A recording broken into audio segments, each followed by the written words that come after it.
Astrology ज्ञान में आपका स्वागत है।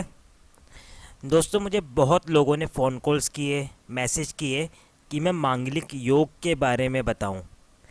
तो आज मैं अपना 19th एपिसोड लेकर आया हूं। आज मैं आपको मांगलिक योग के बारे में सारी जानकारी दूंगा। दोस्तों, पहले मैं आपको मंगल ग्रह के बारे में बताता हूं। मंगल देवता देवताओं में आते हैं। मंगल एक शुभ ग्रह कहा जाता है। हमारी बॉडी में वेन्स में जो ब्लड सर्कुलेट होता है वो मंगल देवता होते हैं। दोस्तों, आपने सुना होगा कि जब भी कोई व्यक्ति यात्रा करता है तो हम उसको कहते हैं कि आपकी यात्रा मंगलमय हो। शादी के समय कन्या लाल कलर के वस्त्र पहनती है, लाल चूड़ा पहनती है, मांग में सिंदूर भी लाल कलर का होता है। मंगल एक शुभ ग्रह है। मंगल अपनी क्रूरता के कारण बदनाम है। दोस्तों, मंगल दोष नहीं होता, ये मांगलिक योग होता है। ये एक योग कहा जाता है, दोष कहना इसको गलत होगा। दोस्तों, पहले मैं आपको बताता हूँ कि मांगलिक योग कहाँ कहाँ कंसीडर किया जाता है। जन्म लगन कुंडली में मंगल यदि पहले भाव में हो, चौथे भाव में हो, सातवें भाव में हो, अष्टम भाव में हो और 12वें भाव में हो, इन सभी भावों में मांगलिक योग कंसीडर किया जाता है। दोस्तों, अभी मैं कह रहा हूँ कि इन सभी भावों में मांगलिक योग कंसीडर किया जाता है। मांगलिक योग है या नहीं वो हम कैंसिलेशन पॉइंट से देखते हैं। तो दोस्तों, मैं अब आपको मांगलिक योग के कैंसिलेशन पॉइंट्स के बारे में आपको विस्तृत जानकारी देता हूँ।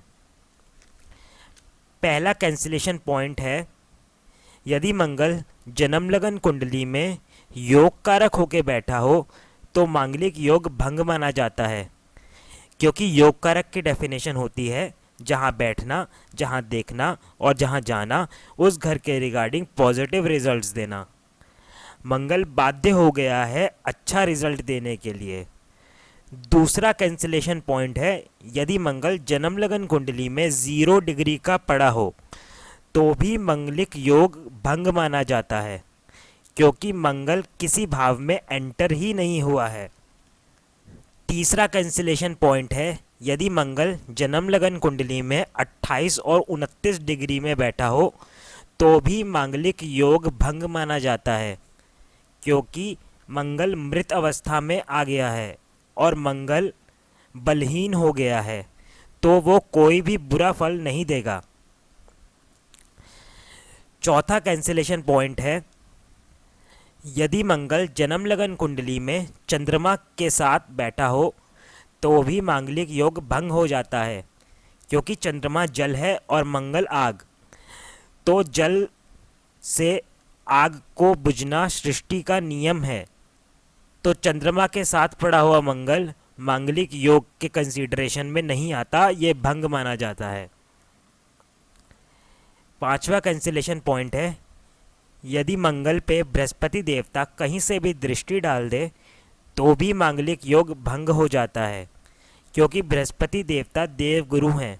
मंगल देवता भी बृहस्पति देवता के आगे झुक जाते हैं, उनको नमन करते हैं, तो मांगलिक योग भंग माना जाता है। छठा कैंसिलेशन पॉइंट है, यदि मंगल जन्म लगन कुंडली में स्वराशि होकर बैठा हो, यानी मंगल मेष राशि में बैठा हो या वृश्चिक राशि में बैठा हो, तो भी मांगलिक योग भंग माना जाता है, क्योंकि मंगल अपने घर को कभी खराब नहीं करता। सातवां कैंसिलेशन पॉइंट है, यदि मंगल जन्म लगन कुंडली में उच्च का होकर बैठा हो, यानी मकर राशि में बैठा हो, तो मंगल बाध्य हो गया है अच्छा फल देने के लिए, तो मांगलिक योग भंग माना जाता है। आठवां कैंसिलेशन पॉइंट है, यदि सातवें घर का मालिक सातवें घर पे कहीं से भी दृष्टि डाल दे या सातवें घर पे ही बैठ जाए तो भी मांगलिक योग भंग माना जाता है, क्योंकि सातवें घर का मालिक अपने भाव को बचाता है, इसलिए मंगल मैरिज हाउस को खराब नहीं कर पाता। नवम कैंसिलेशन पॉइंट है, यदि मंगल सूर्य के साथ क्लोज कंजक्शन में आके अस्त हो जाए तो भी मांगलिक योग भंग हो जाता है, क्योंकि मंगल की किरणें हमारी बॉडी तक पहुंची ही नहीं। जन्म लगन कुंडली में मंगल एग्जिस्ट ही नहीं करेगा। दोस्तों, कुछ लोगों की गलत धारणा है कि मांगलिक लड़का मांगलिक लड़की से ही शादी कर सकता है। दोस्तों, ये शास्त्र सम्मत नहीं है, ये बिल्कुल गलत है। एक छोटा सा एग्जाम्पल देता हूँ मैं आपको। मान लीजिए यदि मंगल लड़के की जन्म लगन कुंडली में अष्टम भाव में बैठा है तो वो मांगलिक हुआ, लेकिन लड़की की जन्म लगन कुंडली में अष्टम भाव में कोई पापी या क्रूर ग्रह आके बैठ जाए, यानी शनि, राहु, केतु, सूर्य या मंगल में से कोई भी ग्रह अष्टम भाव में बैठ जाए तो भी मांगलिक योग भंग हो जाता है। तो दोस्तों, 80% कुंडली में मांगलिक योग होता ही नहीं है। हमें बस इस योग को समझने की, इसके कैंसिलेशन पॉइंट्स को समझने की ज़रूरत है। दोस्तों, मैं आज का एपिसोड यहीं समाप्त करता हूँ। आशा करता हूँ आपको मांगलिक योग की बारे में सारी जानकारी मिल गई होगी।